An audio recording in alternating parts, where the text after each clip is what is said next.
না না, কিছুতেই হতে পারে না। কোথায় গেল সাত্তকী? কি হলো? ঈশ্বর, তুমি কি নেই? কোথাও নেই? কি এমন পাপ করেছি আমি, যার জন্য আমাকে এত শাস্তি দিচ্ছ? দাও, আমাকে আরো শাস্তি দাও, আমি সব নিতে রাজি আছি। কিন্তু কিন্তু আমার সাত্তকী, আমার সাত্তকী, ও যেখানেই আছে ওকে ওকে বাড়ি দিস ঠাকুর। সাত্তকী, না সাত্তকীকে না, সাত্তকীকে যেখান থেকে পারো ফিরিয়ে এনে দাও। সব শাস্তি আমাকে ছেড়ে দাও ময়না, আমাকে মরতে দাও। ऐसा मत करिए मैडम जी। ना मैडम जी, ছাড়ো। ছোট মা, বসো বসো বসো বসো। দিদিভাই, দিদিভাই, জল জল জল।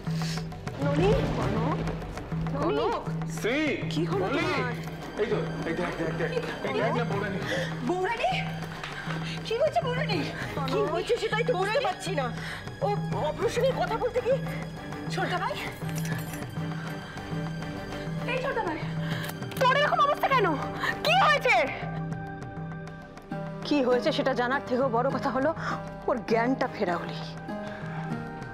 আরে ননি, আরে কি হলো? জলটা নিয়ে এসো। হ্যাঁ দাদা, এই তো, আরে কতক্ষণ লাগে? কি হয়েছে? কি হয়েছে গো বৌরানী? একটু একটু মুখে চোখে জল ছোটা।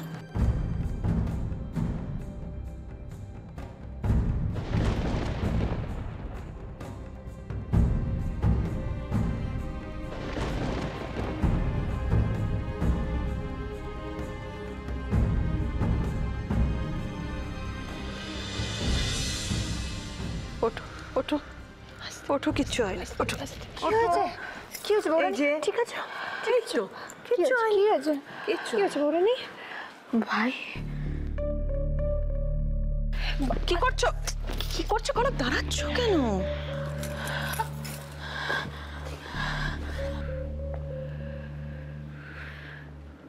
আবার দিকে তাকিয়ে বলো, ও কোথায়?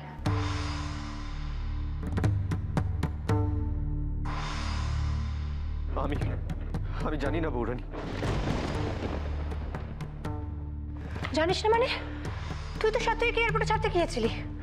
হ্যাঁ গেছিলাম, কিন্তু কিন্তু কি অভ্র, তুই চুপ করে আছিস কেন বল?